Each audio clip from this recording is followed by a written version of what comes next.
Bonjour, namasté. Voilà, alors aujourd'hui pour le deuxième vidéo de ma série apéro dînatoire. Donc deux recettes aujourd'hui, un végétarien et un à la viande pour réussir un super apéro dînatoire. Donc on va faire une première recette, c'est du chicken tikka. Donc c'est très connu partout, tout le monde connaît ce nom chicken tikka. On trouve aussi dans les supermarchés le mélange chicken tikka qu'il faut mélanger à sa viande. Mais moi je vais vous donner l'authentique recette cette épice qui s'appelle le chicken tikka pour réussir des brochettes au poulet tikka. Et la deuxième recette, c'est des croustillants de pommes de terre en accompagnement avec notre chicken tikka. Donc ça remplace non seulement les frites, mais aussi les chips, parce que c'est le mariage des deux. Et ça va très bien pour l'apéro dînatoire, parce qu'on n'a pas besoin d'assiette, on peut picorer et les manger comme ça. Donc voilà, on va passer aux ingrédients. Donc voilà, en premier pour les chicken tikka. Donc là, je vais vous faire la démonstration pour une seule personne, puisque pour un apéro dînatoire, on est plusieurs. Et du coup, il faut juste prendre ces proportions et les multiplier par les nombres d'invités, ou un petit peu moins si on n'a pas envie d'avoir énormément à manger. Mais voilà, la recette, elle est pour une personne et vous multipliez par le nombre de personnes que vous souhaitez nourrir ce jour-là. Donc on va passer en premier au poulet. Donc vous avez un blanc de poulet ici coupé en petits morceaux mais épais, parce qu'on ne veut pas que notre poulet soit trop sec. Et vous savez très bien que le blanc de poulet, une fois qu'il est cuit, il devient très sec. Donc prenez des gros morceaux dodus pour pouvoir avoir un poulet fondant. Voilà, donc en premier pour le chicken tikka, il faut du chicken, donc du poulet. Ensuite, il faut énormément d'épices, mais c'est tout des épices que vous avez déjà si vous me suivez, et donc ça ne sera pas difficile. Donc voilà, ici, je fais le mélange pour le chicken tikka. Donc je prends des graines de coriandre, une cuillère à café, une cuillère à café de poivre, une cuillère à café de cumin, 2-3 petits bâtonnets de cannelle et un petit peu de cardamome. Alors chez moi, on n'a pas de cardamome en entier parce que la cardamome coûte très cher. Donc moi je l'achète, je le broie et je le mets dans une petite bouteille et je l'utilise en poudre, parce que si vous vous amusez à mettre une bulbe de cardamome à chaque fois, vous allez les utiliser en nombre et ça sert à rien. Donc là je l'ai broyé, donc je prends tout ça et je fais donc cette poudre qui s'appelle le mélange pour le chicken tikka. Alors si vous n'avez pas de robot pour mélanger ou un moulin à café pour mélanger vos épices secs, vous le faites au mortier, mais moi évidemment j'ai ce qu'il faut. Donc voilà, ça c'est le mélange. Ensuite il me faut de l'ail et de gingembre. Donc là j'ai pris 3 gousses d'ail et un petit morceau de gingembre pour faire mon poulet. Donc là, si vous voulez, il y a une escalope d'à peu près 150 à 200 grammes de poulet. Donc là j'ai pris gousses d'ail et gingembre que j'ai broyé pour faire une pâte, parce que je veux pas de morceaux. Il me faut un yaourt nature, il me faut du curcuma, il me faut du piment ou du paprika selon vos goûts, si vous voulez pas que ça soit fort. Il me faut évidemment le sel et le sucre à chaque fois pour contrebalancer. Sel et sucre. Ensuite, il me faut un oignon coupé en lamelles. Il me faut de l'huile pour frire ces oignons. Il me faut de la coriandre frais. Donc là, c'est pour la première recette. Pour la deuxième recette, ce qui est les pommes de terre, il me faut une belle pomme de terre par personne que j'ai épluchée et coupée en lamelles et que j'ai laissé tremper dans de l'eau salée à l'avance pour qu'on se débarrasse de tout ce qu'il y a dessus, pour avoir des chips bien croustillants. Il me faut pour cette recette du piment et de la coriandre frais. Et il me faut 2 épices, le garam masala et la coriandre en poudre. Voilà pour cette deuxième recette. Il me faut aussi pour cette deuxième recette de la farine de riz. Donc ça, souvent dans mes recettes, j'en utilise parce que nous, on a plus tendance à utiliser le riz que la farine traditionnelle.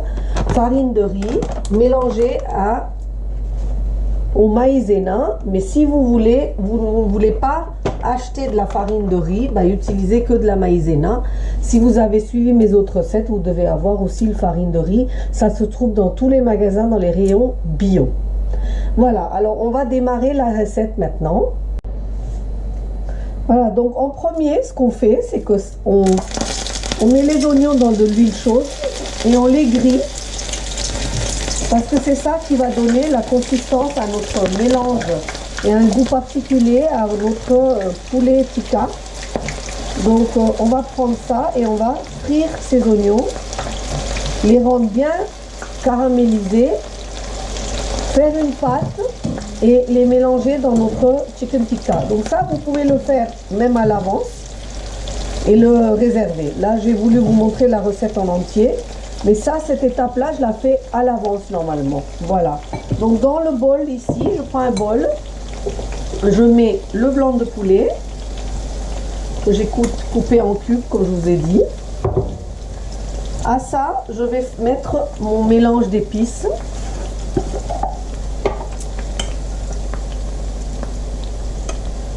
Donc ça, j'ai juste pris tout ça et je l'ai broyé pour faire ce mélange.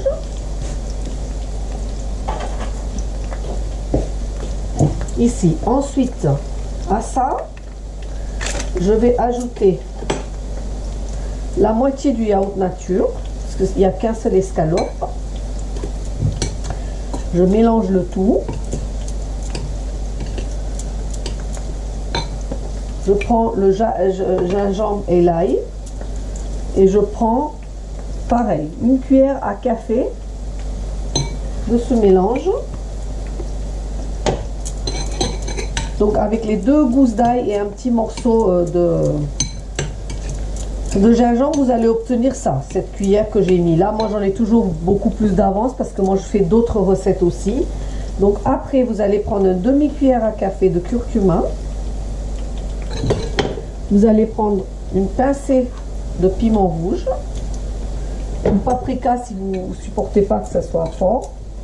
Vous allez remélanger.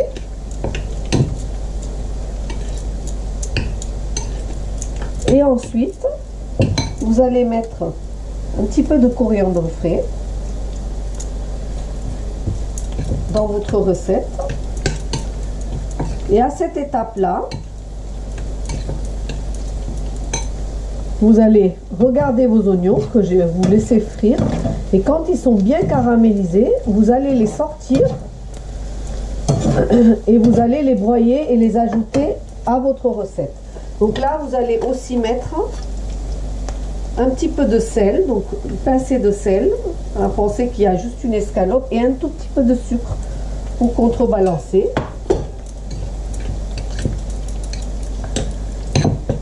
On ne va pas ajouter de l'huile parce que quand on va essorer les oignons, il restera un peu d'huile et cette huile va suffire à donc cuire notre poulet tikka. Donc voilà, là on va attendre que nos oignons soient cuits, on va les mettre en pulpe et on va les ajouter. Et ensuite on va laisser reposer le poulet pendant 1 heure. Pendant ce temps-là, on va préparer les pommes de terre.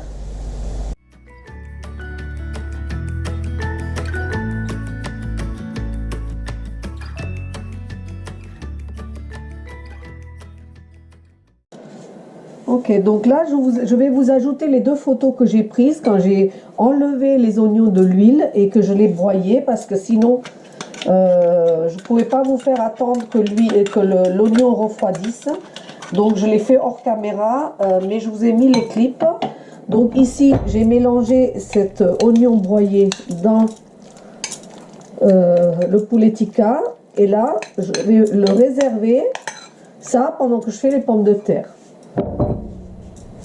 Voilà, pour les pommes de terre, donc je laisse toujours chauffer mon huile à feu doux. Pendant ce temps-là, je prépare mes pommes de terre. Donc mes pommes de terre, je les ai essorées.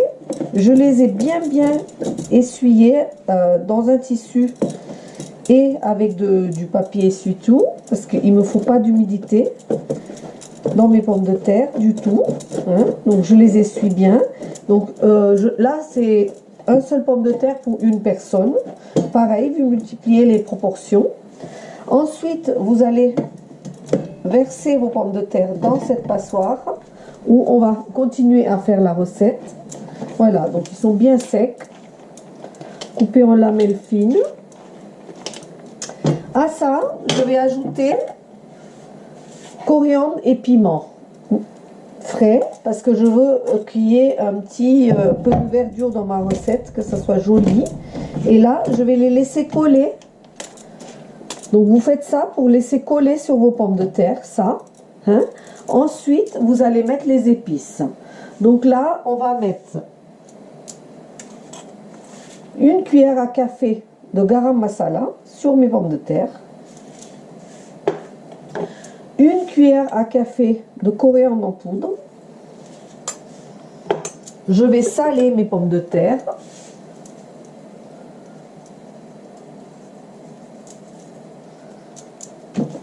Je vais mélanger de nouveau. Et là, je vais prendre la farine de riz. Alors, on utilise la farine de riz pour rendre les pommes de terre croustillantes. Mais si vous n'en avez pas, je vous ai dit, vous prenez 2 cuillères de maïzena. Là, je prends une cuillère de farine de riz.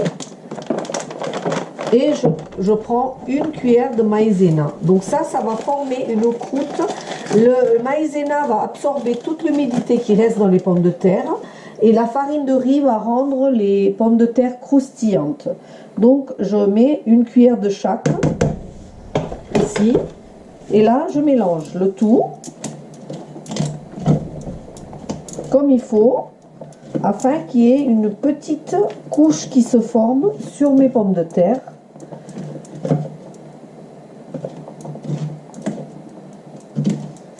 Voilà, donc mon huile. Donc là, j'ai tout l'excédent que j'ai récupéré en bas. Je peux recommencer une ou deux fois hein, la chose. Voilà, comme ça mon huile il va pas griller parce qu'il va pas prendre tout ce qui est que les pommes de terre n'ont pas gardé. Et là, je vais augmenter mon feu, je vais tester. Voilà, donc c'est bon. Et là, je vais verser mes pommes de terre tout doucement dans l'huile. Voilà, et je vais laisser griller mes pommes de terre, que ça forme des chips pour accompagner mes brochettes. Ok, donc là, en fait, mes pommes de terre cuisent. Pendant ce temps-là, mes tikkas se sont reposés. Donc là, je vais mettre une petite poêle à fond épaisse sur le feu. Je vais mettre une papier sulfurisé dessus parce que je n'aime pas récupérer tout ce qui est grillé, qui n'est pas très bon pour la santé sur mes brochettes. Et là, j'ai fait des brochettes tikkas. Alors, j'hésite pas à prendre l'épice qui reste et les charger un petit peu dessus pour avoir des brochettes vraiment très goûtues.